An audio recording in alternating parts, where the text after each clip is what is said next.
Makakaupo na sa Kongreso ang bagong henerasyon o BH Party List. Ito matapos silang maiproklama ng Commission on Elections ngayong araw. Habang patuloy namang nire-resolba ng poll body ang disqualification case ng Duterte Youth Party List. Ang sentro ng balitang yan mula kay Luisa Erispe.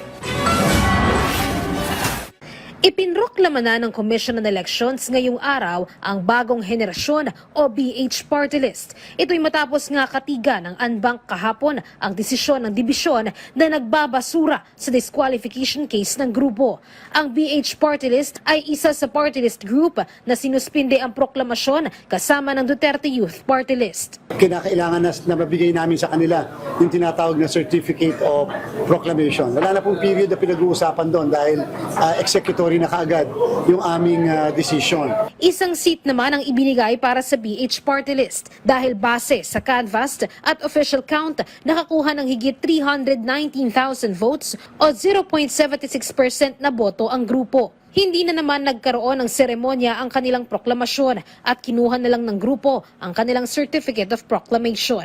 Ang Duterte Youth Party List naman hanggang ngayon hindi pa rin umano nare-resolba ng COMELEC ang disqualification case at cancellation of registration na nakabinbin laban sa kanila. Pero batid ng COMELEC, mahalaga na agaran nila itong marisolba. Talaga ay yung urgency ng pagre-resolve, hindi lamang yung kaso ng Duterte Youth, kung hindi yung iba pang kaso na equally important din naman, lalo na that will involve national candidates. Kaya lang, may bago na namang issue sa grupo. Maglalabas ng show cause order ang COMELEC laban sa kanilang first nominee na gumamit umano ng ibang apelido sa kanilang Certificate of Acceptance of Nomination o CONCAN. Kung mapatunayan hindi totoo ang apelido, posibleng may paglabag umano ang nominee. Ang lahat ng sinasabi niya katulad ng certificates of candidacy ay under oath.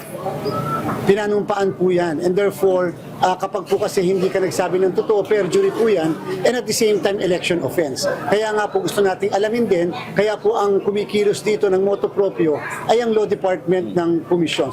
Wala naman umanong epekto sa mismong kaso ng party list ang show cause order. Hihintayin din ng COMELEC ang paliwanag dito ng nominee. Kaya binibigyan natin siya ng venue, ng pamamaraan para lang yung kanyang sagot ay ma-ventilate niya officially and formally. Hindi yung sa social media lang lahat ang usapan. Samantala, naghihintay din naman ang COMELEC sa mga magpapasa ng Statements of Contributions and Expenditures o SOSE sa kanilang tanggapan. Sa ngayon, 8 senador, 3 political party at 11 party list pa lang ang nagsusumite sa kanila. Hahabol yan, katulad ng binanggit ko, by Monday, magsisimula yung pag-file ng mga certificates of statement of contributions and expenditures. Lagi kasi hinihintay yung mga natitirang araw, yung iba nga kinukolekta pa yung mga resibo, at yung iba naman ay maaaring kina-counter-check pa yung mga donor, yung mga binigay nila, at kung may mga natira kasi kinakailangan bayaran din nila yung income tax. Muli namang paalala ng COMELEC, walang extension ang pagpapasa ng SOSE na hanggang June 11 na lang o sa Miyerkules sa susunod na linggo. Luisa Erispe para sa Pambansang TV sa Bagong Pilipinas.